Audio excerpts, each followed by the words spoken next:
Have you ever walked onto an auction floor, heart pounding, adrenaline surging, ready for battle, only to feel manipulated, confused, and ultimately defeated?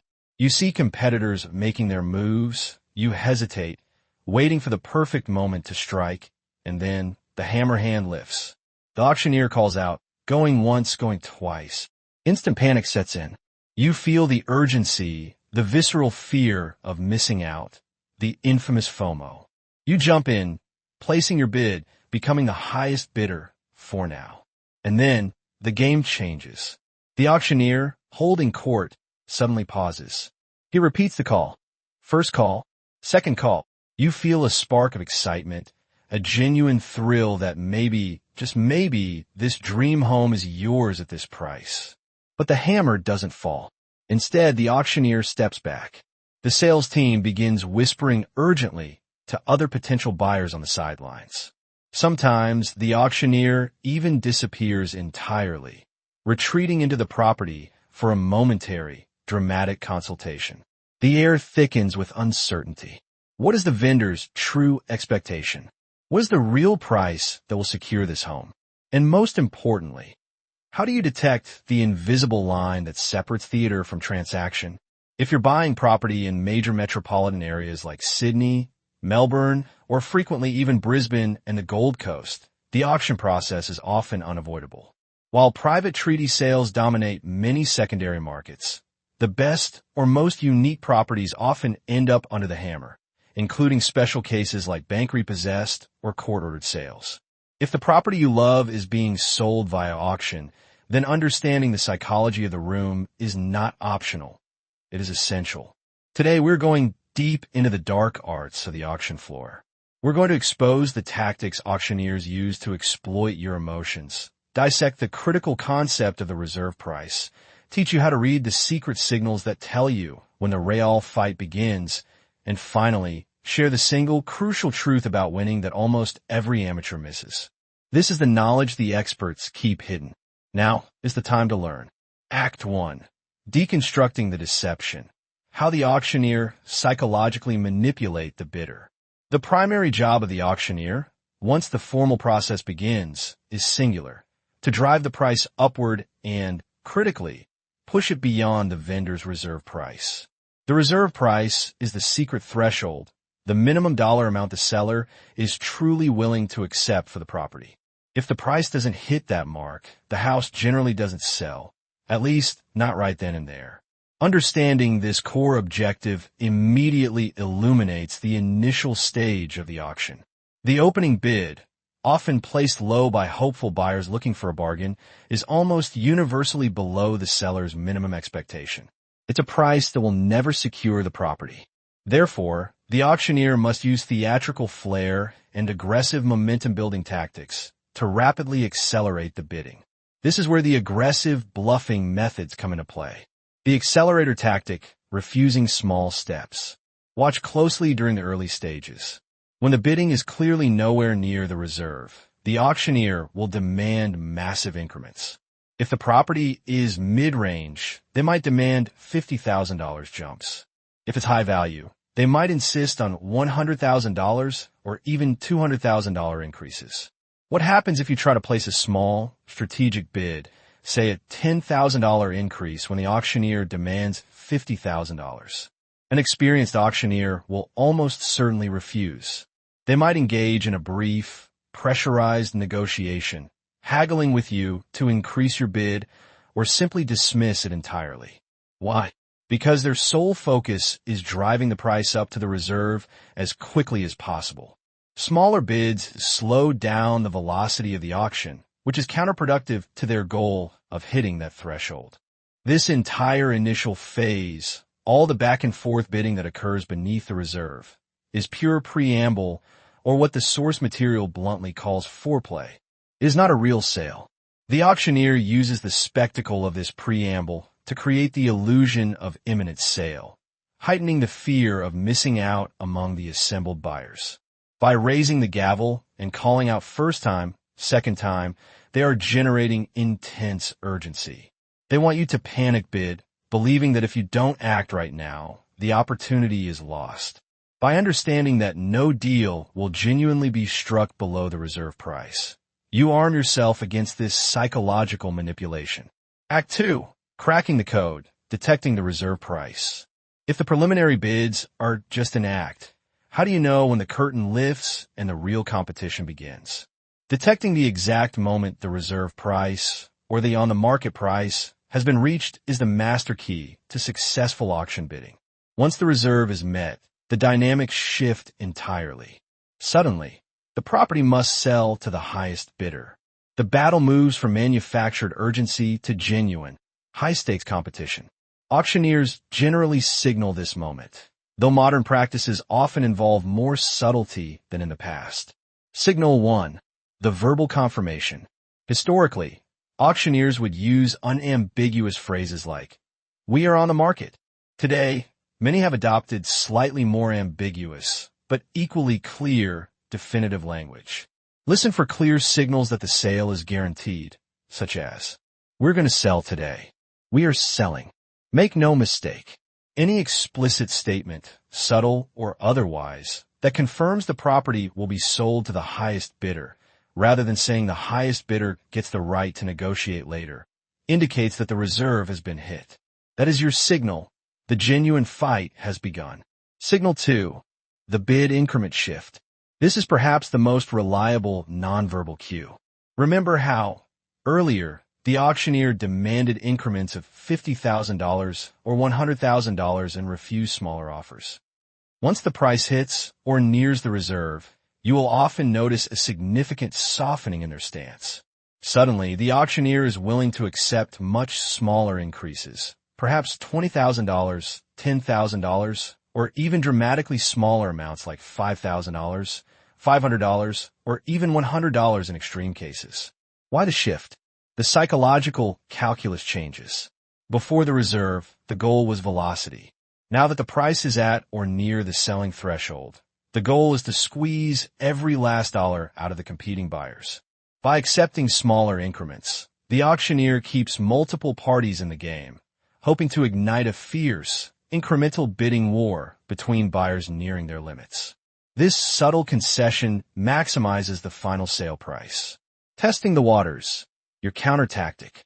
As a buyer, you can actively test whether the reserve is approaching.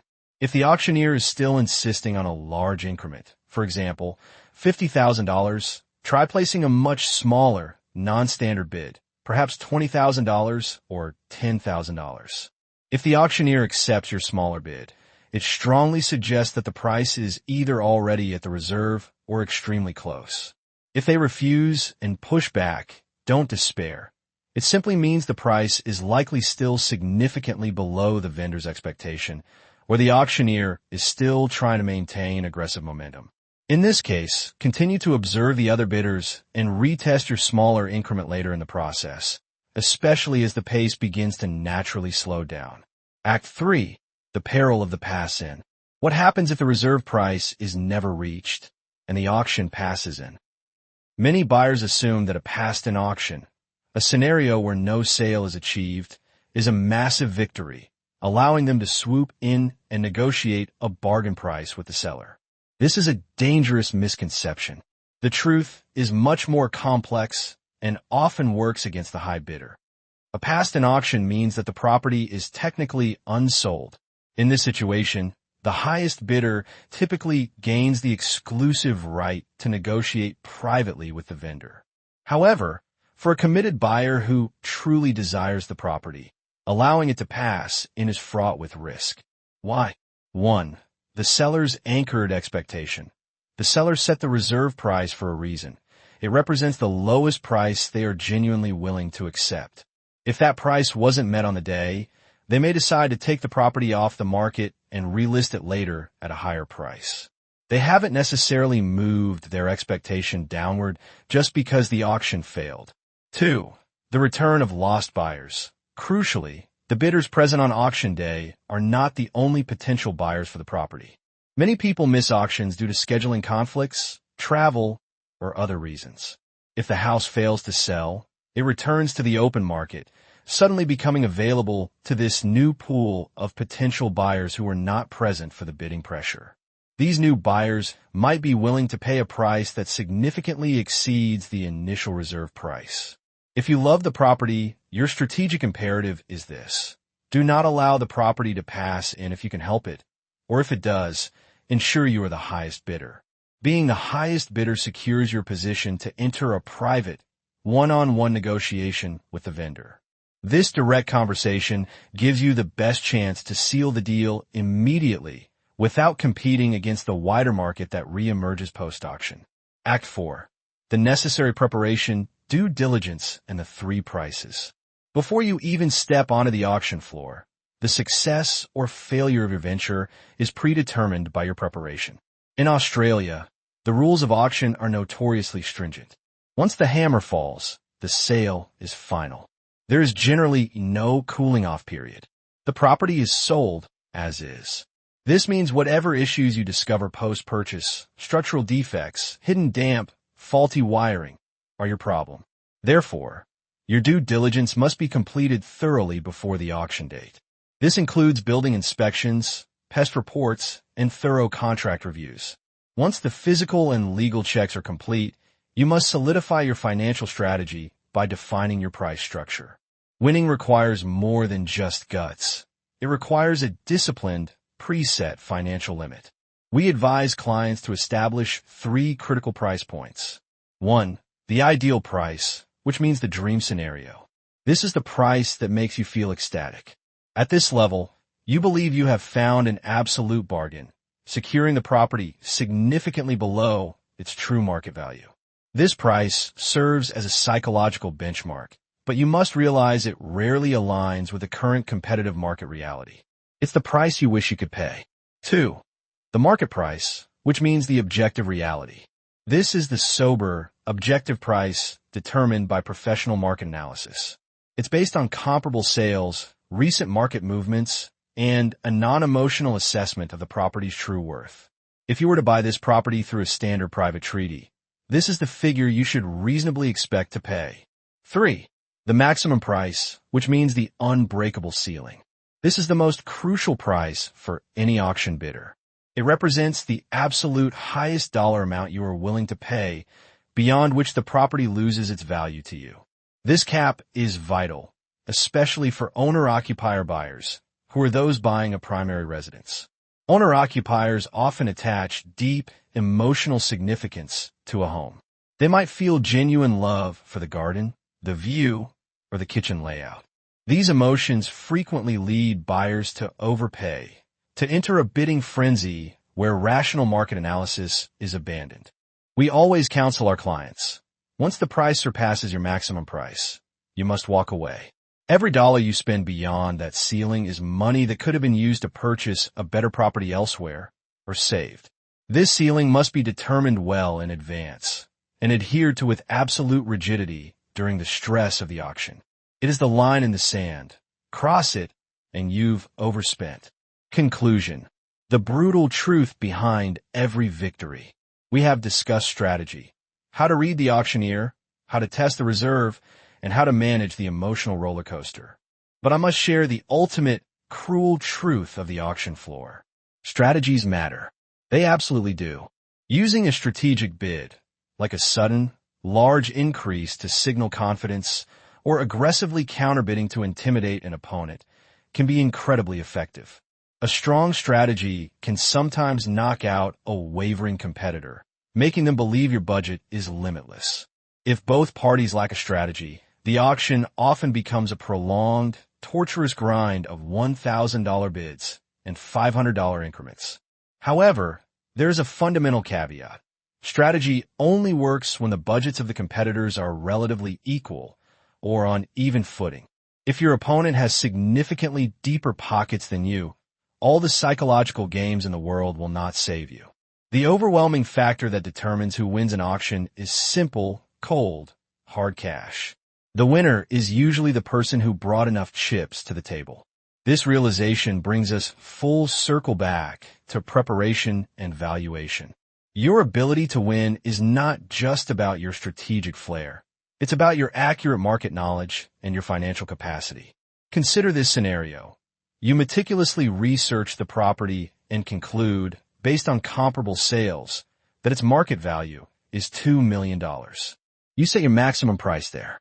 However, the market disagrees. The consensus among serious, well-funded buyers is that the property is truly worth $2.5 million. In this case, if the property indeed sells for $2.5 million, your initial valuation was flawed and you will not win. You missed out on a good property because your perception of its worth was too low. If you consistently undervalue good properties, believing that your $2 million budget is too high for the current market, you risk perpetually missing out on quality homes. Success in the auction environment, securing a good property at a reasonable price, is ultimately a reflection of your initial due diligence and your informed understanding of the property's true market value. The strategy is the finesse.